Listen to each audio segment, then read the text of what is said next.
Peter Paluzi from Carhartt. But first, some supporters to thank. And thank you for listening. This episode is supported by CCW Digital, leaders responsible for operations, information technology, contact centers, customer care, service, and support are invited to register for a free CCW Digital membership. Membership includes networking with 100,000 plus qualified industry professionals, quarterly executive research reports, product matchmaking, and more. Go to ccwdigital.com to join the community. This episode is also supported by the CCW Conference and Expo. The event will empower you to test, learn, and try the next big thing in customer experience optimization. Are you interested in mining data across touch points for personalized and predictive data? Are you trying to integrate your systems to get a more complete view of the customer? Are you figuring out what innovations to invest in? Chatbots, virtual assistants, AI, VR, biometrics, to name a few?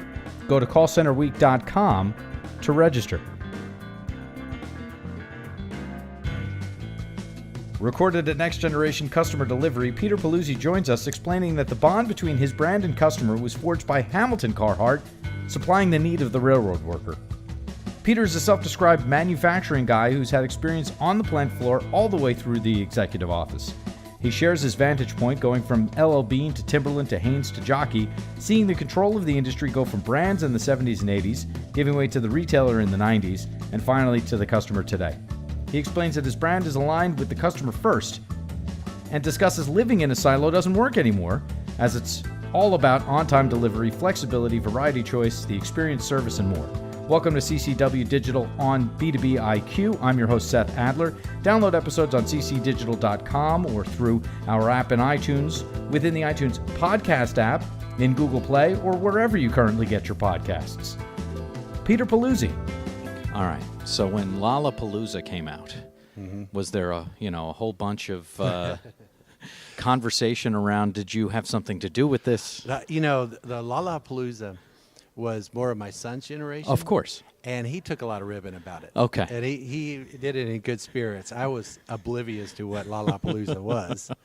I'm more of the Van Halen generation. There you go. Lollapalooza. Absolutely. My son was in high school, and he got a lot of, hey, so I saw you in Denver, man.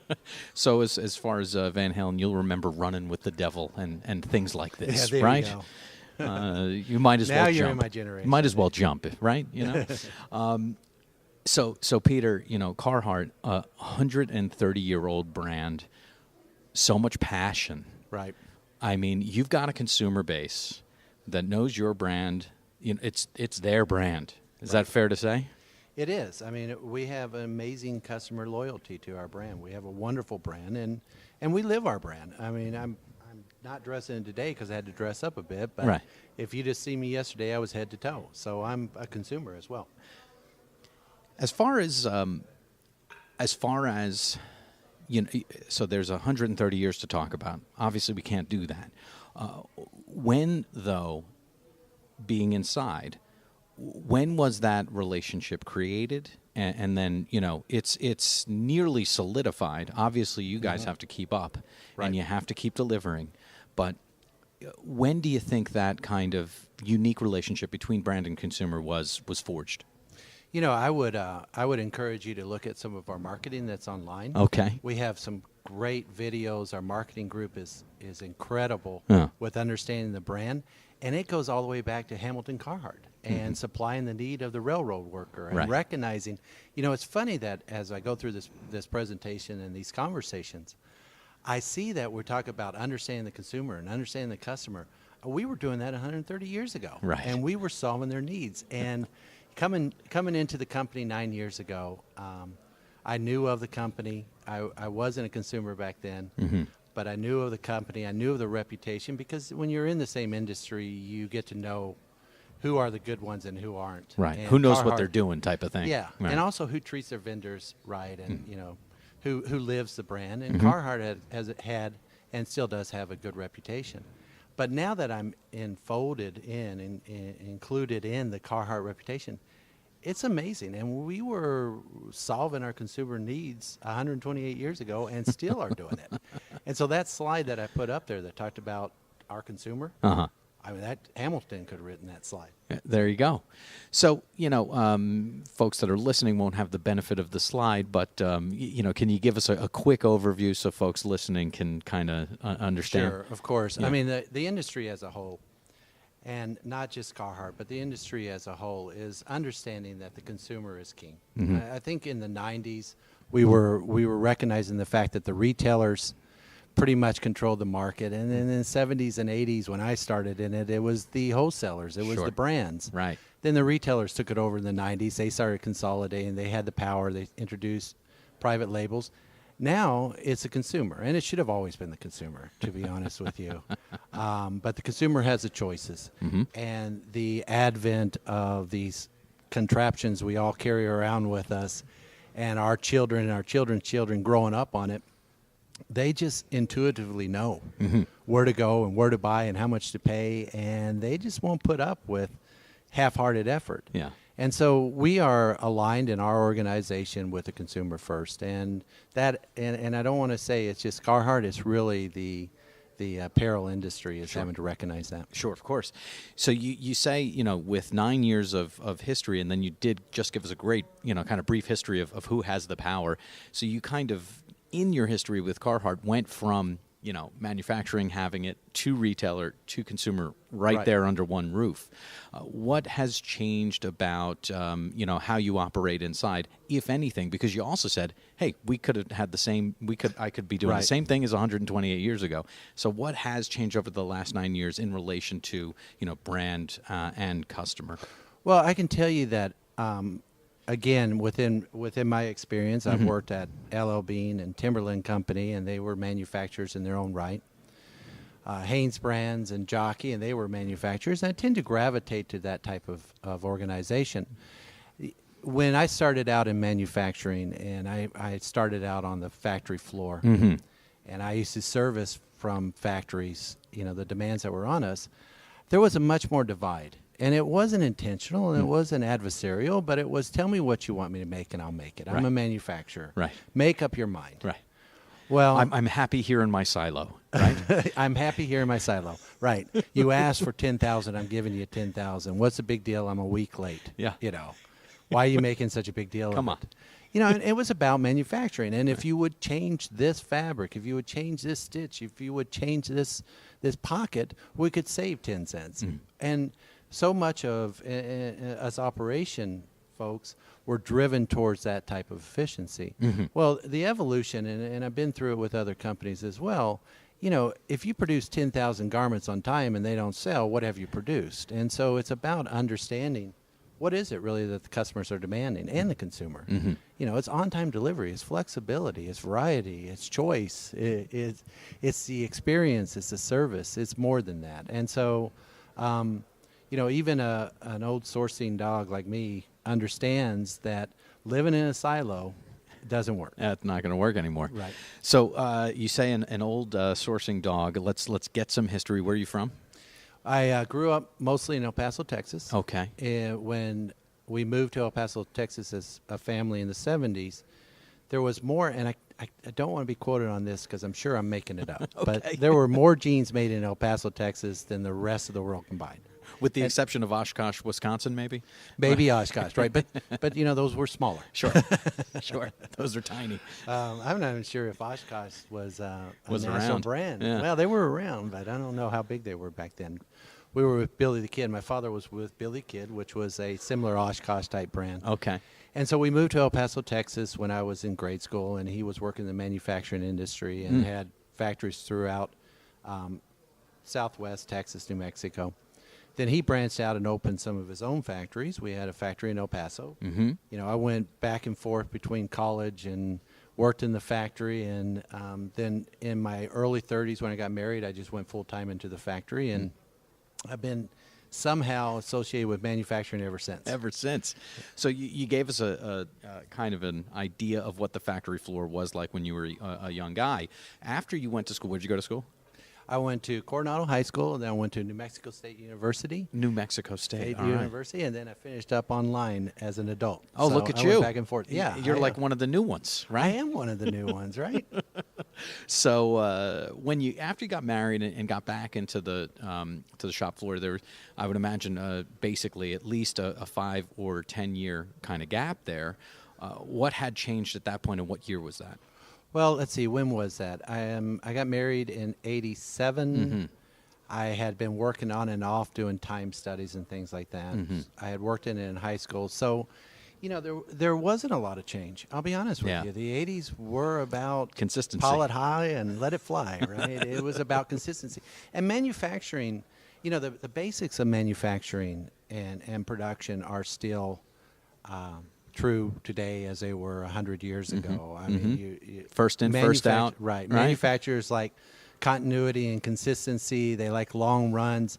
The efficiency that Henry Ford recognized, any color you want as long as it's black type of make no changes, it's still true in manufacturing. It's just it is, in opposition of where we are as a brand, right? When you say opposition, what do you mean? Well, because we talked about it earlier, Yeah. if you're in the oblivious world of just keep it going, Right. and the consumers moved on to something else, Pilot high, let it fly, right? follow it high, let it fly, and if the consumers, there's an interesting example that I use, back in the early part of wholesale brands, we were in the town with Hager. Mm-hmm. Now, Hager was not Hager, we were there with Hager, but Farrah.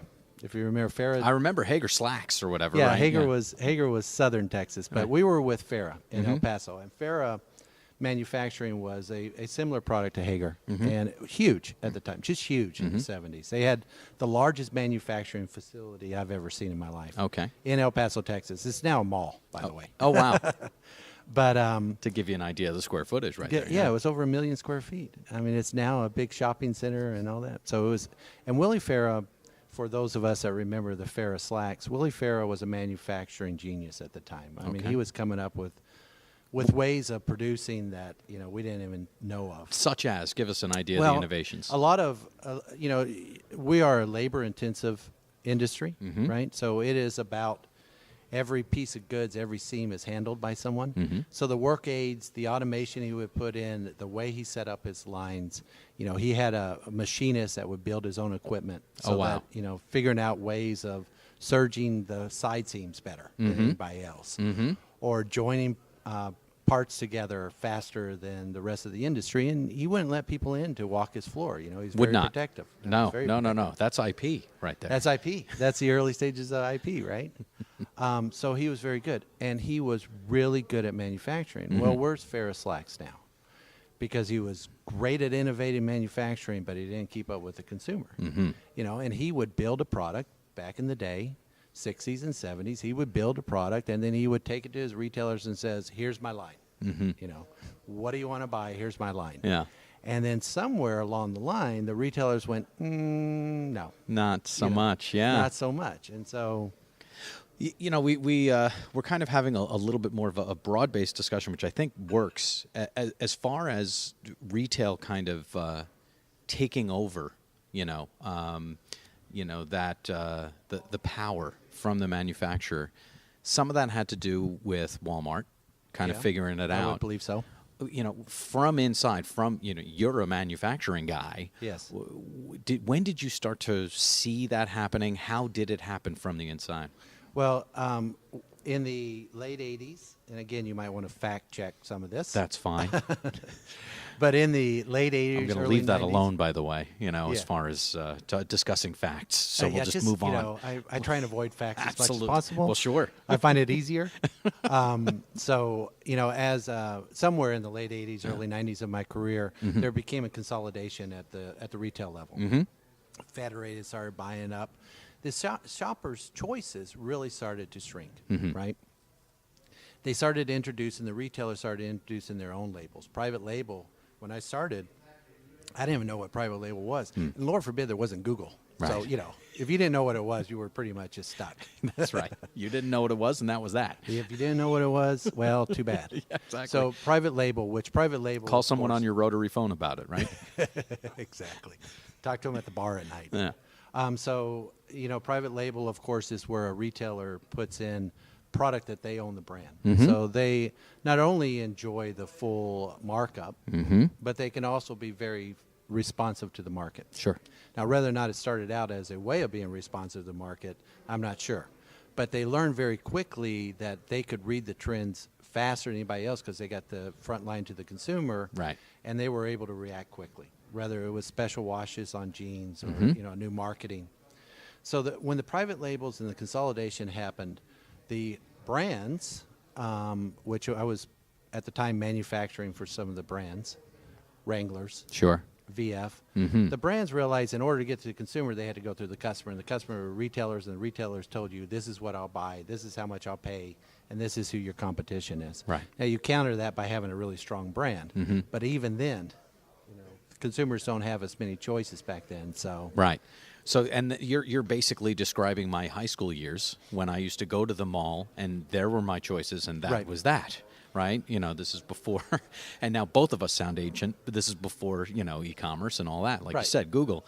With the, with digitization coming in with not, necessarily e-commerce, but, once choice started to open up to the consumer, take us through again from the manufacturer's perspective, when you saw that power go from the retailer to the consumer, because it's happened, it's now done. Right. But Right. Take us through that iteration. Well, you're exactly on the head. So we must have been. I think the generations that were shopping before, Yeah. the web, Yeah. which we are not the same generation, but No. we are pre-web. Yeah, but we're close enough for anybody that's 25 listening, right? There you go.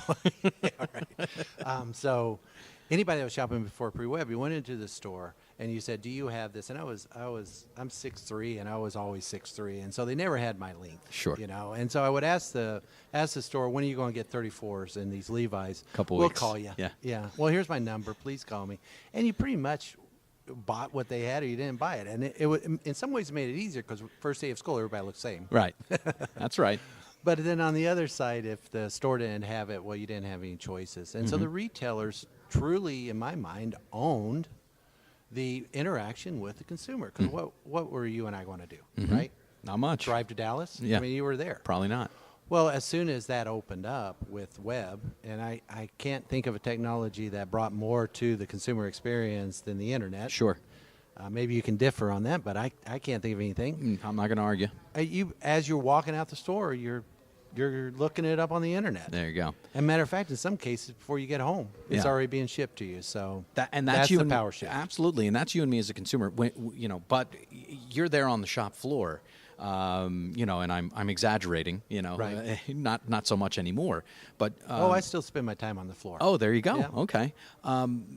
What did you notice from that mindset? In other words, how did it change? In other words, if we're going to change the stitch, fantastic. You explained that from way back when. In the 90s, late 90s, and then, about 15 years ago, what did you guys have to start doing, Right. To respond? Well, the first thing that we had to do was we had to get used to smaller runs and shorter lead times. There you go. Now, we talked a little bit about the manufacturer, like continuity, consistency. They wanted the same thing day in and day out. Sure. I mean, if we could, we'd still all be wearing togas, because you just keep it sewing. But, that's not reality anymore. So the first thing that happened was we saw smaller runs, we saw more colors, we saw more options, we saw a quicker turn time. I mean, if you look at some of the fast fashions that's in the marketplace now, they've taken it to the extremes. I mean, everybody talks about Zara and turn in product in a matter of days. I mean, that's the extreme of a tidal wave that started 20 years ago. Right. And that tidal wave was, we're going to buy what we want when we want, right? Yeah. And so being the guy on the floor, I was looking at it and saying, well, can't they just make up their mind? What do you want? Now, what we've had to do to react to that in manufacturing, and I come out of the denim business specifically. Sure. What we had to do in the reaction to that in the manufacturing floor was hold off as many decisions as possible till as late as possible. What do you need me to cut? because I'm 6 weeks from shipping. What sizes do you need? I'm 2 weeks from shipping. What colors do you want me to wash them in? Right. And then you're 1 day from shipping. Where do you want me to ship these? Right. You know, and you're seeing the same.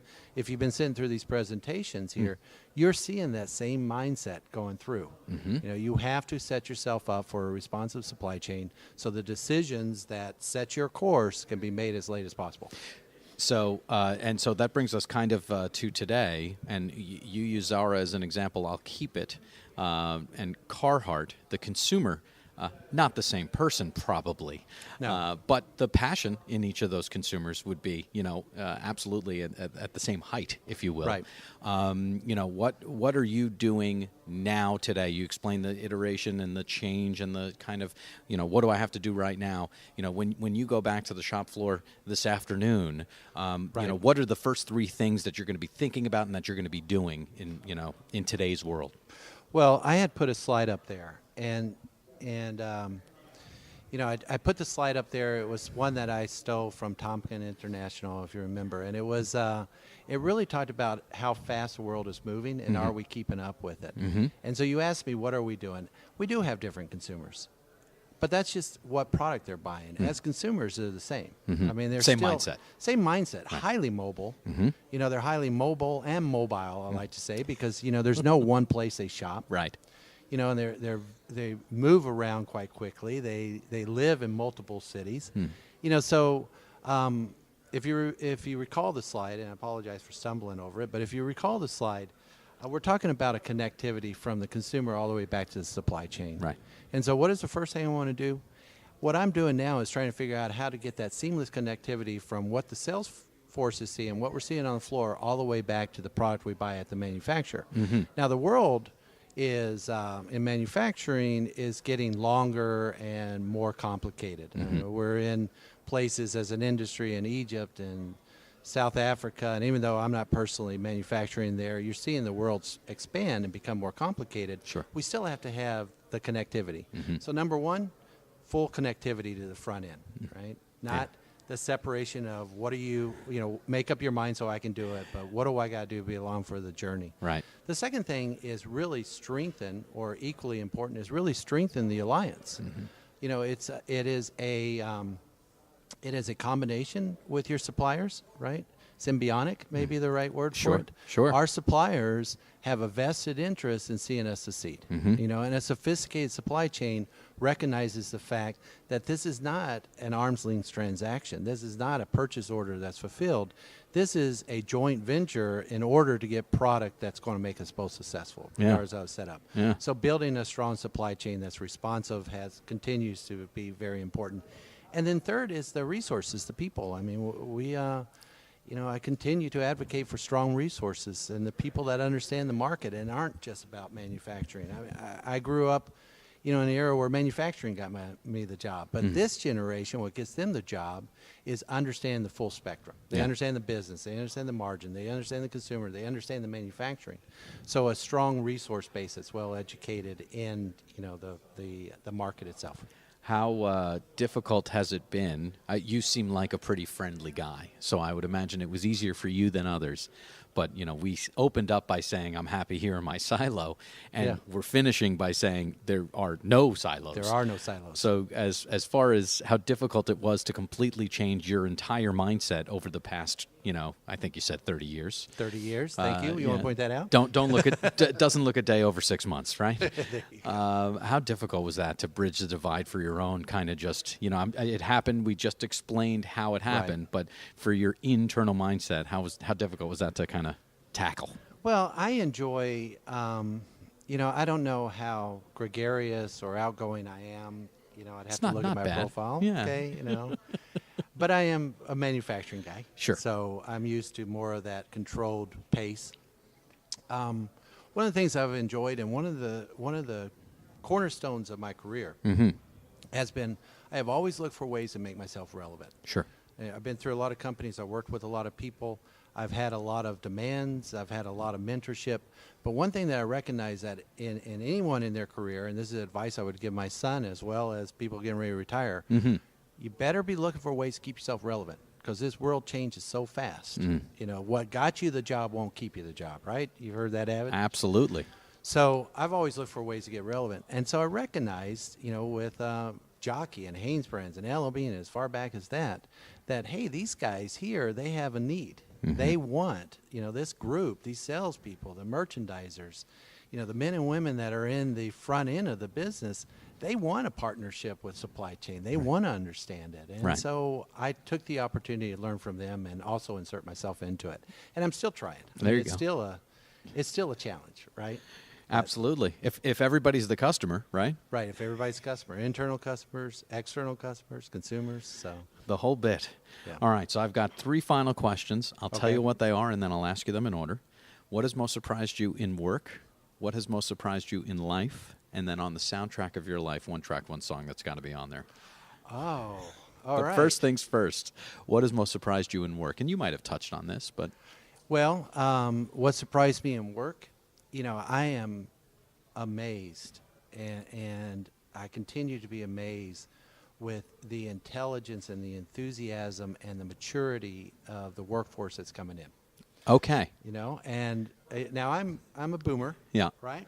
I'm second boomer, and so I'm sort of what are they call the sunset of the career? Oh, Is I that was what going to they say call it? old people, but no, Well, that's no, not yeah, what you it's- meant. You can say that. Okay. No, what is it? The You can say I'm going to hit you with this mic. yeah, right, exactly. No, July, October romance or something to Yeah, I that wouldn't effect. go that far, right, but yeah. okay. So I look at the young force, the workforce that's coming in, Mm-hmm. and you know, I see just how mature they are. And so I think from what surprised me in Yeah. work is we have a really talented group coming into the workforce. I'm excited about where we're going. I mean, they know so much more than I did at that Right. age, Right. and they Likewise. have the priorities right. So I'm As far excited as the about that. work-life balance and all that. Work-life balance, a respectful generation. They are much more sensitive to the environment and the importance of, you know, and I'm not dissing my generation at all, but now that I look back on it, and I have a couple millennials of my own. Okay. Right? So I have 2 Right. boys that are the millennial age. You know, they're much more in tune with the global issues that are taking place. Yeah. No, and I kidded you about boomers and age and all that because that's what I do with my father, who's 71. Okay, thank you. I love to just, call him old and see what his reaction is. Yeah, you know? he's gonna slap you up alongside the head. I Oh know my what God, his yeah. reaction Oh is. my God, yeah, absolutely. because for me, who I'm 41, right? Uh-huh. 71 used to be really old. It's not that old anymore. It's still, I still feel every bit of my age. There you so. go. It adds up, is what you're saying. Well, what has most surprised you in life to that end? What has most surprised me in life? I have come to a realization. This sounds deeper than it truly is, but hey, these are quick questions. right? Absolutely. I have come to a realization that you have to enjoy every stage of life that you're in. Mm-hmm. And so that sounds a little more metaphysical than I meant for it to be. But, my wife is here at this conference with us, and we're empty nesters. And Okay. we live in downtown Detroit, and we enjoy walking around and seeing the city and having dinner in different places and going to the theater at the last minute.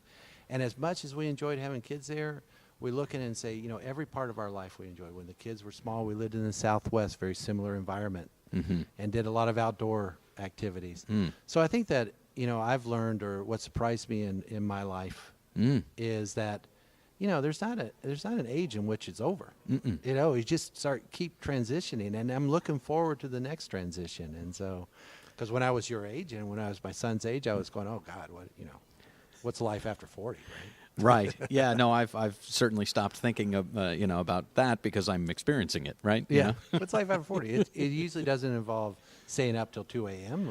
Oh, definitely not. I was just joking about the fact, like my big plan last night was to walk back to my room, which is, about an 8-minute walk, but it was raining. Right. So I didn't even get that. But that was the big plan for the night, not going to the club or anything like that, Yeah. Yeah, that was ours. We walked over had a great time at Applebee's. Okay. In bed by 8. There you go. We were living the high life. All right, soundtrack time. On the soundtrack of your life, one track, one song that's got to be on I there. don't know if I could do it now, but I tell you, I'm getting into Wild World. There's some new There's some new mixes on Wild World. I encourage you to get on Spotify and listen to it. There you go. I would say some of the old Pete Townsend with The Who, the Who, Teenage Wasteland. Bob O'Reilly, of course. I think I've kind of outgrown that now. Interestingly enough, I really enjoy 21 Pilots. You listen. Look to at 21 you. You Pilots? got new stuff Heathens? going on. I mean, how can you go with it? So, Spotify's opened up the world. So It has. That's exactly has. right. So I hear it's piped in when I get in my car and turn on the radio. It pipes it right in and listen to Alt Nation and try and stay relevant. And every time I throw one out, my kids just kind of roll their eyes and go, "Come on, Dad, please, don't even try." It's brand new for you. It's like 10 years old for them or whatever. Exactly. A pleasure, sir. It was a pleasure speaking with you too. All right. And there you have Peter Paluzi, an industry veteran and someone who clearly knows what he's talking about, going from the shop floor all the way up through the executive office, experiencing the shift here from manufacturer to retailer to consumer.